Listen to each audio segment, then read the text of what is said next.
Hi, everybody. Welcome to week 10 of our English 3020 online course. Whew. All right.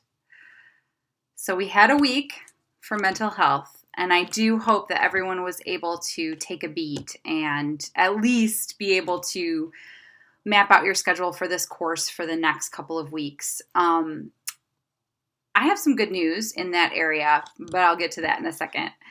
I just want to say that we're going to be easing back into things, and in this video, I'll be talking about how I've changed our schedule just a little bit, just slightly tweaked it so that the rest of Project 3 feels a little bit smoother and more manageable, I hope. I do want to talk to you guys a little bit about Project 3, specifically the next chunk of the assignment that's going to be due, which is the literature review. And then I want to take the last part of the video to sort of wrap things up and extend a few shout outs, and I'll let you guys know about extra credit that's coming up at the end of this week. Okay, so I'm going to switch over to our Canvas view and start talking about the revised schedule. Okay, so here we are in our Canvas view. I've got us right here at week 10. And one of the things I want to point out to you guys is that I've gone ahead and moved some assignments around and deleted a few things. So you may notice that some of the assignments that were going to be due this week, week 10, have been pushed forward. Most noticeably, your rough draft of your literature review. So I've pushed that down the road so that it's not due until Sunday the 15th. And my hope was that it would give us 2 full weeks to really focus on not just finding sources, any old source, but evaluating them for quality and thinking about what our uniting topic or idea or research question was going to be for this project. So I don't want to rush that process. I wanted to give us a little bit more breathing room there. So the only thing that's technically due this week is Reflection Journal 10. But when I go into week 10 to look at the overview, I just want you to note that, of course, you're going to watch the week 10 instructor video, which you're already doing. High five. And in terms of reading, I also deleted the readings that I had assigned this week and instead have replaced that with your own sources. So again, I'm trying to free up a little more space and room for all of us to breathe. Number one, hang on to that tenuous mental health that we were grasping for last week. Hopefully it's really secure. Hopefully nobody's mental health is tenuous, except for mine. No. Your sources, I want to give you time to actually read them. So in the assignment for Project 3, I did ask you to collect a certain number, I believe it was 5 or 6 scholarly articles that were going to serve as your literature basis for this project. I want to give you time to both find those, evaluate them, and read them so that you can start to sort of coalesce your thoughts in a methodical way. So while there's no official reading discussion this week, I deleted that, and there's no other assignments other than your reflection journal and field notes that you're taking, definitely be finding, if you haven't started already, be finding your sources this week, okay, for Project 3. And that'll just give you time to be able to not just find them, but read through them. We'll talk more about that in a second. I've got some tips and tricks for you in that area. But here we are. I just want to also point out that not only is your literature review pushed backwards, so is your results section. So remember, we are drafting Project 3 in sections. You guys have already drafted a rough draft of your methods section. This week and next week, we'll be working on your literature review. And then during week 12, you'll be drafting your results section. So that's where you're going to be pulling from your field notes and really saying, what did I see? What were my results for this ethnographic study? Now, again, I didn't include any discussion, any formal reading discussion, but I've placed this Dix Bella piece. This is a different chapter from that same book on hypermedia ethnographies. This is all about data analysis. So this is really helpful for thinking about any primary research data like your field notes that is mediated, right? Your field notes themselves are likely not mediated. You might be handwriting them. But the observations that you're recording and reflecting on are mediated because we're doing all of our tutoring online. So while I'm not requiring you to like come up with any questions or have any kind of discussion about this chapter, I put it here for reference because it might be useful to you as you're working on your results section. And we'll talk more about data analysis when we get to week 12, but I just want you to see that week 10, we just have the reflection journal and you're finding your sources. Week 11, your reflection journal and field notes and drafting your lit review. Week 12, reflection journal, field notes, and that might be your last set of field notes. And then you can look at this chapter for reference, and then you'll be drafting your results right here. And then in week 13, we'll be doing our final collation, revisions, any peer review that we do. And then that'll be project 3. So I just wanted to highlight that those were some revisions to the schedule. I'm going to actually pull back to our full view so that I can talk to you a little bit about the literature review and some tips and tricks for doing your secondary research and for thinking about your research question. So I'll do that right now.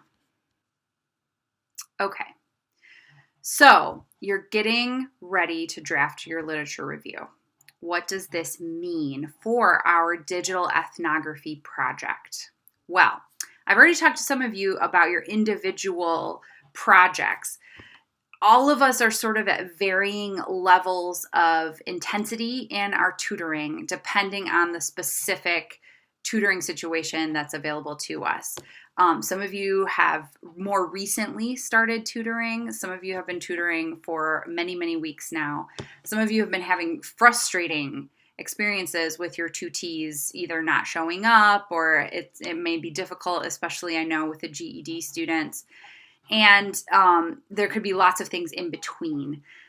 So I just wanted to say, in terms of your research question should be on something that is actually happening that you're noticing. So it should be on a tension or a phenomenon or a pattern that you're actually seeing.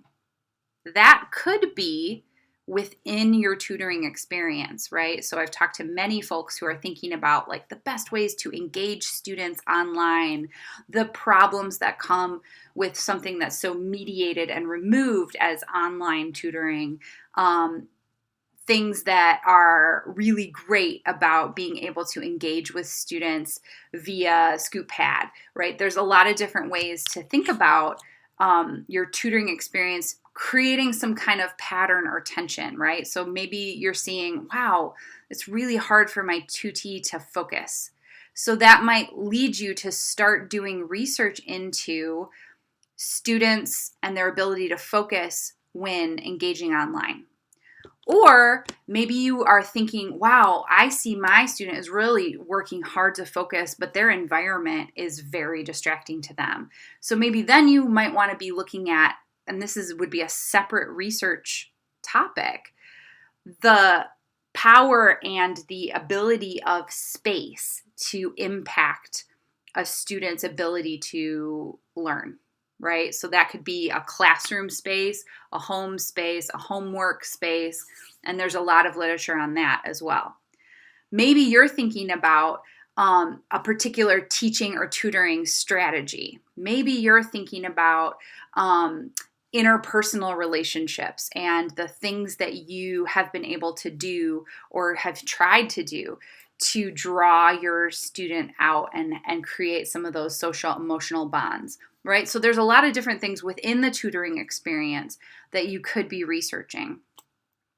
You could also be thinking, well, gosh, my tutoring experience has been very short, or it's been frustrating for whatever reason. It could have been problems with your application. It could have been, or it maybe is, issues with students who are failing to show up. Those are valid and interesting patterns as well. And I know I've talked to some of you about this already, but even if you feel like things aren't going well, that's interesting, right? It's not necessarily like the most like skipping through fields of daisies type of pattern that we would want to maybe write about, but it is a tension, right?